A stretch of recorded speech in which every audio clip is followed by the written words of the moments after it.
Hey, what's up guys? Welcome back to the channel. So today we're going to be dipping into the charm system in Diablo Immortal, as well as going over the Paragon system. So starting off with the charm system, you can see the charm that I have equipped is going to have a rank. The rank is determined by how many modifiers you have on the charm, and on top of that you'll see that we also happen to have skills from another class on our charm. Now you can kind of try to get what you want, but let me go and explain what the +1 rank does to a skill. Now, this is not always going to be +1 rank. You can actually go up to, I believe, 3 at the moment is what's set in the game. But let me go and show you guys a visual representation of what the +1 rank to a skill does. So if you've played Diablo 2, it's kind of like that, where you basically be able to have like another skill point into the skill in Diablo 2. Now in Diablo Immortal, you don't put skill points into your skills, you just rank them up as you kind of just progress in your leveling. So you'll just automatically rank these up. Pretty much once you get max level, everything should be max rank. But you'll see where I underline it in red, that is basically the difference in the change with the +1 rank. So it really just comes down to just the damage, but it's anything in the green text. So potentially, maybe if I got it even further in the rank where we have that volley, where it has the enhanced crossbow shot for 12 seconds, that might be increased even further. Pretty much anything in the green text of your skill would be something that might actually change with the change to the charm. Now, another question you guys might have is, how do you get charms? Are they a special drop? I haven't gotten these as a drop in the game other than by the battle pass and the daily bounties. So when you go ahead and complete 4 of your daily bounties in the game, as these are locked to doing only 12 a day, when you complete 4 of them, you'll be able to get what's called a talisman, which is the same thing as a charm. That's what the placeholder, I guess, was originally entitled, but they would essentially be the exact same thing. Now, you can also get them via the Battle Pass you'll see at tier 16. On the free Battle Pass you'll get one, and on the paid Battle Pass you'll get one. At least that's what it shows right now as the placeholder. You can't technically click on anything in the paid Battle Pass, but if you guys are more interested in seeing more stuff on the Battle Pass, there'll be a video pinned down below going over all of the monetization in the game. Keep in mind, everything is subject to change as it's an alpha right now. But you'll notice that we also happen to have skills that were for another class, and in Diablo you can't like hybrid classes, so there's no point. You might think, why would you want, you know, a charm to have an ability from another class? That doesn't make sense, and you're right. So what you would do with certain charms that may be, say, +1 rank bonus to a skill that's not for your class, you can automatically just salvage it. Now, there's no real point in keeping it unless you plan to use it, because in Diablo Immortal you cannot trade between your characters. Like, there's no option to go ahead and transfer this to my monk class, if that makes sense. The stash space is not shared, so I would go ahead and salvage it for what's called alchemic powder. We're going to go ahead and actually require 20 alchemic powder to go ahead and upgrade. So when we salvage one, at least right now, we're always getting 10 alchemic powder for it. And you'll see over here, if I upgrade it, I'm going to get another random skill bonus. Now in the alpha right now, we only have access to 4 classes, so it's basically 1 out of 4 chance of it being for your class, and then you can hope that it happens to roll for the right skill that you have equipped. So randomly, we got Lightning Nova, which is unfortunately not for our class. You might be thinking, oh, that's so terrible. But you can actually modify it later with the extract and imbue, and I want to go ahead and dig into this system right now. You have to have the charm a certain level, and as far as I'm aware of, I'm not sure if we can even do this because it takes a really long time, but I'm going to use the Maxroll website because this one actually shows off kind of the mechanic here. So let me go ahead and actually kind of show you what it would look like, because right now it says not possible in the technical alpha, but I'll link this down below if any of you guys want to go ahead and use it as a source. But what you're able to do is extract a skill stone from a charm once it's rank 5. You basically would have to keep on playing the game, and eventually you'll get your charm to rank 5. It's not really a big deal to go ahead and rank it up. It's actually really easy. You just got to go ahead and do those dailies and complete the thing on the battle pass. But the extraction will consume the charm, and the extracted skill stone is imprinted with the skills that were on the charm, so some of those rolls. Now, if you imbue a charm, which also says it's not possible in the technical alpha, which we're playing right now, the rank 5 charms can be imbued with a skill stone. So imbuing replaces one of the augmented skills on a charm with a skill chosen randomly from the skills imprinted on the skill stone. You'll also be able to choose to accept the new bonuses or keep the existing ones, and they can appear as +1, 2, or 3, but you can only have the plus bonus to one specific skill once per charm. So that's how the charm mechanic works in Diablo Immortal. Now I also want to go ahead and show off the Paragon system now for Diablo Immortal, as it actually is quite different from the version that we had in Diablo 3. So let me go ahead and show it off. So you're going to have to reach max level.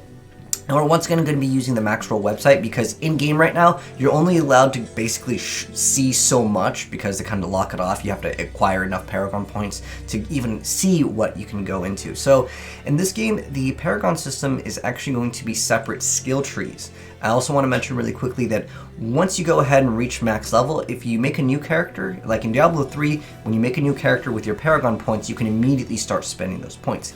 In Diablo Immortal, you actually have to reach max level. In the alpha right now, it is 45, and then you can start using your Paragon points. But there are several skill trees that you can select. These are the first two that you have a choice from. The other ones you'll have to basically reach the Paragon threshold. And the Paragon threshold, as far as what's the cap, as of right now it's set to be 400, but that may increase as these seasons come out for the game and newer updates. But anyways, this is what we have in place right now. By the way, Paragon points take a really long time to go ahead and grind out. In the very beginning of Diablo 3, you'd actually ramp them up quite fast. But anyways, going over what the heck they do. So you'll see that there are these circles and there are these squares. So the circle nodes are going to be ones where you put multiple points into, and you can see like on the left side it says 3 out of 10. So you can put multiple points into this. As far as I'm aware of, there's no respecing in Paragon points, at least as of right now that I'm aware of. But of course, again, anything is subject to change as it is in the alpha. So you can see this one just grants you plus 50 armor per point that you put into this one over here.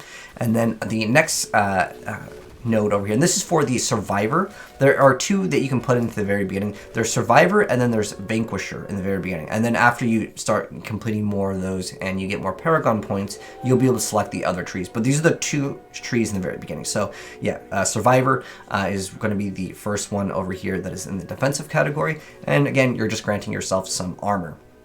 Now, after you go and put some points in armor, you will require 1 point into 1 to go ahead and select the next one. You can't just select like the next node, if that makes sense. It's basically like a skill tree. It's called Unyielding. It's going to make it so you take less damage for every 10% of your missing life over here. And these are all passives. None of these, as far as I'm aware of, that you will actually have to activate. And then next up we have Survivor over here, which just grants yourself potency. That's like all resistance in this game. Next up we have the Escape Artist, and it's when you drop below 30% life, you'll gain 35% increased movement speed, and you can move unhindered through monsters for 6 seconds. And then we have Stalwart, which makes it so when you drop below 30% life, you gain 35% increased block chance for 6 seconds, and it may trigger only once every 60 seconds. And then we have Resistance, more resistances, and it will grant you plus 30 resistance in this one. Again, any of the circle ones you can put more points into. The other square ones are just, it's either you have it or you don't. And then we have Indestructible. Fatal attacks from monsters instead reduce your life to 1 life and make you immune to all damage from monsters for 3 seconds, but it has a 2-minute cooldown. Next up we have Fortitude over here, which just grants you Fortitude. It's just another certain stat in Diablo Immortal. And then Precognition over here reduces the cooldowns of Stalwart and Escape Artist by 15 seconds. And then lastly we have Vitality, which is of course tied to your life. That's just going to go ahead and grant you more Vitality. And then we have Vanquisher, so we have Armor Penetration as one of the first nodes. And then we have Exorcism, which is just going to give you flat increased damage to monsters. Again, any of the squares you can only put 1 point into. It's a 5% damage increase. And then we have Heart of Wrath, and that's going to go ahead and make it so Wrath and Zeal can now stack up to 15 times. We'll get into what that does in a second, as it's part of like the next section over here. Then we have Damage. You can put up to 20 points in damage, just flat plus 40 damage per point allocated into it. Then we have Zeal, which makes it so for each monster you defeat, your attack speed increases by 0.5 for 6 seconds, stacking up to 10 times. So that's what the other node does. It will stack it up to 15 times instead of 10. And then defense rating, more defense.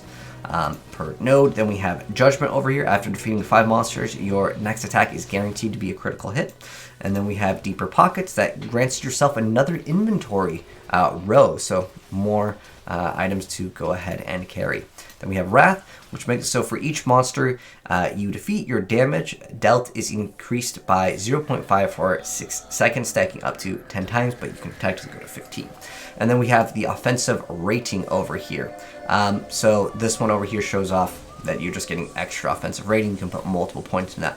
Now, I do want to go ahead and show off the offensive rating and kind of what it means in the game. So in this game, like you'll scale your damage technically, but to help out with the game not going to Diablo 3 numbers where we would get like millions, trillions, and billions of damage, right? In this game, kind of how it works is if you don't have enough offensive rating or armor pen, you won't really deal that much damage. So as you scale in the game, the monsters will definitely get a little bit stronger, but they'll also will have more of a defense rating. And if these numbers don't meet, you're just going to deal a % of damage reduction. So that's kind of what offensive rating is versus, let's say, flat damage. Now, again, we can't see the rest of the 2 other trees as I don't know if anyone's actually gotten that far in the alpha, but someone has written a post in there here, and this is why I wanted to show off this. So there is a treasure hunter, and it unlocks at Paragon 50, and it's not yet unlocked in the technical alpha, but its skill tree is expected to grant some magic find and exploration bonuses. So again, I can't show you what these do, but I'm guessing it's going to be like maybe % magic find, gold find, maybe like gold pickup radius, that kind of stuff. And then what I'm really interested in seeing is this gladiator tree, as I'm really interested to see the PvP. So the write-up over here, it says it unlocks at Paragon 100 and has not been unlocked yet in the alpha. This skill tree is expected to grant some bonuses for player versus player and or additional combat nodes. So this could be something definitely to look out for if you guys are interested in that. That's the thing I'm mostly interested in. But that's going to go ahead and cover how the Paragon system works in Diablo Immortal. Right now you have to reach level 45 to go ahead and unlock it, but in the full game it should be level 60. But anyways, I'm curious to know what you guys think about the systems in place in the Diablo Immortal right now, whether it's the charms or the Paragon system. Let me know, guys, how you feel about it down below. But if there's more videos like you guys would like to check out for Diablo Immortal, I'm going to go ahead and pin some down below in the comment section below. But thanks for watching, guys, and I'll catch you on the next video. And if you enjoyed it, drop a like on it, and I'll see you guys next time. I'm signing out. Peace.